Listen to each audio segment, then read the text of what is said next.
नमस्कार साथियों, मैं दीपक सिंह बोरा एक बार फिर आपका हार्दिक स्वागत एवं अभिनंदन करता हूं आपके अपने YouTube चैनल जिसका नाम है उत्तराखंड वाला। तो साथियों, आज हम उत्तराखंड के नदी तंत्र के अंतर्गत यमुना टॉन्स नदी उपतंत्र, जो हमारा अंतिम पार्ट रहेगा नदी तंत्र से, अंतिम पार्ट यमुना नदी उपतंत्र पढ़ेंगे। इससे पहले हमने काली को कवर कर लिया और उसके साथ साथ गंगा नदी तंत्र के अंतर्गत 3 हमने पढ़ लिए। कौन कौन से? भागीरथी, अलकनंदा और पश्चिमी रामगंगा। तो आज हम उत्तराखंड नदी तंत्र का अंतिम जो पार्ट आएगा, कौन सा? यमुना टॉन्स नदी उपतंत्र। तो सबसे पहले हम बात करेंगे यमुना नदी के उद्गम की। ठीक है, ये सबसे पश्चिम में पश्चिमवर्ती जो नदी है टॉन्स और यमुना नदी। तो सबसे पहले हम बात करेंगे किसकी? यमुना नदी के उद्गम की। तो उत्तरकाशी में स्थित एक बंदरपूंछ पर्वत के पश्चिमी और दक्षिणी ढाल पे स्थित यमुनोत्री ग्लेशियर या यमुनोत्री कांठे से किसका उद्गम होता है? यमुना नदी का। तो सबसे पहले बनाना है ग्लेशियर बनाना। ये है बंदरपूंछ ग्लेशियर या बंदरपूंछ पर्वत के दक्षिणी ढाल से यमुनोत्री ग्लेशियर, यमुनोत्री ग्लेशियर या यमुनोत्री कांठे से किसका उद्गम होता है? ये होता है यमुना नदी का। यहां से ये बना लीजिए यमुना नदी। और इसमें पहली जो इसकी सहायक नदी है उसको बोला जाता है ऋषि गंगा। क्या बोलते हैं? ये है ऋषि गंगा, ऋषि गंगा। और यमुना नदी के ही किनारे कौन सा धाम है? यमुनोत्री धाम। कौन सा है? यहां पे बना लीजिए यमुनोत्री धाम।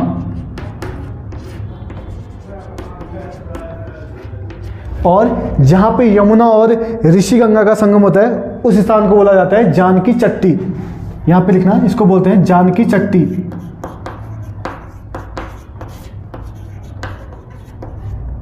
जानकी चट्टी।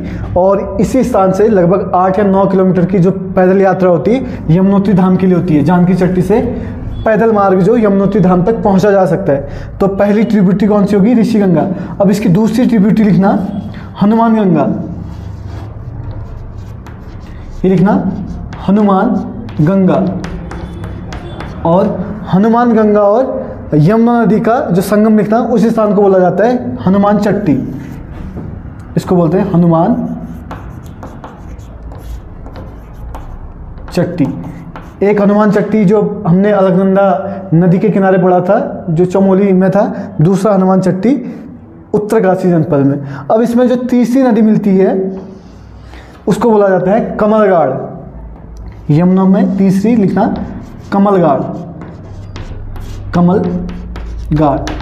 इस नदी घाटी को बोला जाता है पुरोला नदी घाटी का वरदान किसको बोलते हैं? कमलगाड़ को। और इसके बाद फिर अगला लिखना मोरदगाड़। यमुना पे मिलने वाली अगली लिखना मोरदगाड़। मोरदगाड़, जो यमुना और मोरदगाड़ का संगम होता है लाखा मंडल। कहाँ पे होता है? कालसी के आसपास लाखा मंडल एक जगह, लाखा मंडल में मोरदगाड़ और यमुना का क्या होता है? संगम होता है, लाखा मंडल। इसके बाद यमुना आगे बढ़ती है और कालसी, अगला स्थान कालसी।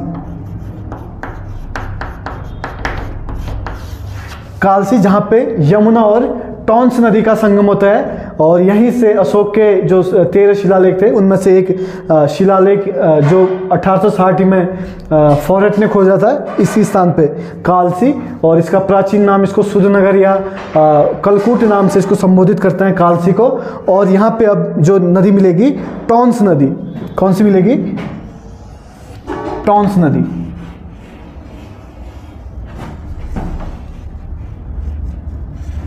अब बात करते हैं टॉन्स नदी की। यह है टॉन्स नदी। यह था हमारा उत्तरकाशी जनपद, उत्तरकाशी जनपद। अब बात कर देंगे हिमाचल प्रदेश में जाते हैं। यह है हिमाचल प्रदेश।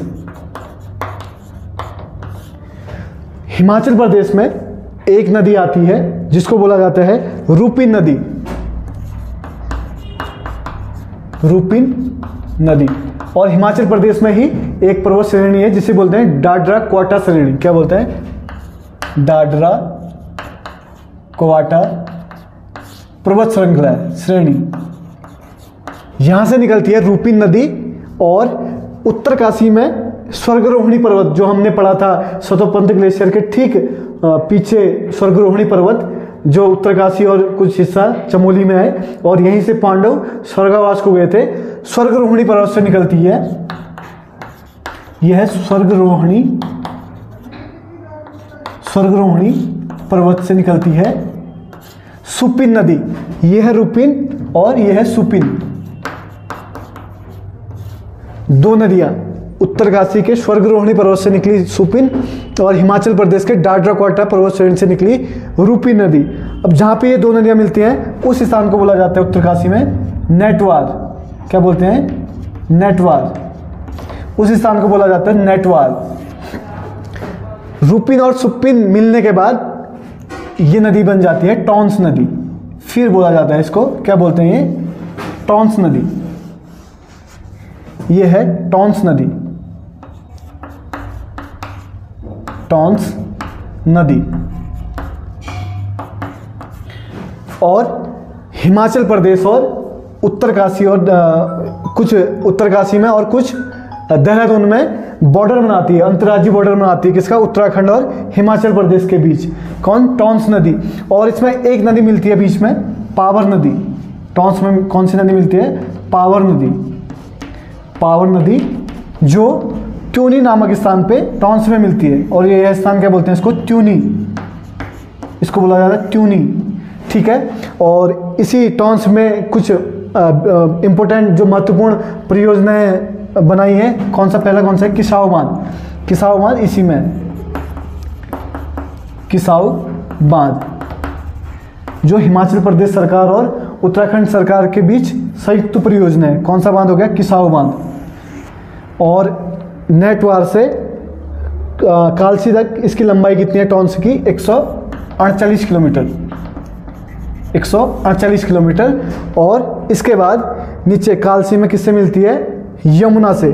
उसके बाद यमुना आगे बढ़ती है और फिर कालसी के बाद इसमें एक नदी मिलती है, उसको बोलते हैं आसन नदी। कौन सी? आसन नदी, जो देहरादून में आशारोहिणी पर्वत श्रृंखलाओं से आसन नदी मिलती है। आसन नदी निकलती है और यमुना पे मिलती है। और यहीं से एक शांति नहर निकाली गई है। कौन सी? शांति नहर। और फिर यमुना पे कुछ महत्वपूर्ण परियोजनाएं, जैसे लखवाड़ बांध, दिखना लखवाड़ बांध, और ब्यासी परियोजना, ब्यासी परियोजना, जो हाल ही में जो लोहारी गांव जलमग्न हो गया था, इसी ब्यासी परियोजना में समा गया था।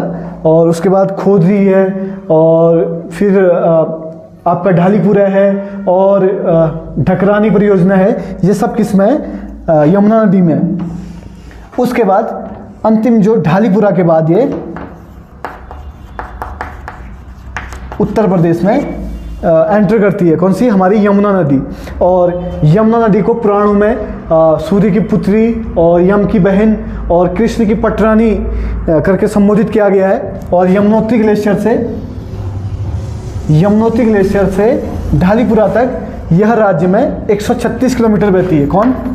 यमुना नदी 136 किलोमीटर यमुनोत्री से ढालीपुर तक प्रवाहित होती है। और पूरे भारत में इलाहाबाद तक, यमुनोत्री से इलाहाबाद तक 1384 किलोमीटर, 1384 किलोमीटर यमुनोत्री से इलाहाबाद तक, जो गंगा नदी की प्रमुख सहायक नदी कौन है? यमुना नदी। और यहीं पे फिर कुंभ मेला, जो हर 12 साल बाद कुंभ मेला लगता है प्रयागराज में, किसका संगम होता है? गंगा नदी और यमुना नदी का संगम होता है। और स्कंद पुराणों में से क्या कहा गया? कालिंदी नदी, कालिंदी नदी या आसिता भी किसको बोलते हैं? आसिता। कालिंदी या आसिता नदी किसको बोलते हैं? यमुना नदी को कहा जाता है। तो साथियों, आप इसका स्क्रीनशॉट ले सकते हैं। अगर ये वीडियो पसंद आए तो इसे अधिक से अधिक लाइक, शेयर और सब्सक्राइब कर दीजिएगा। धन्यवाद।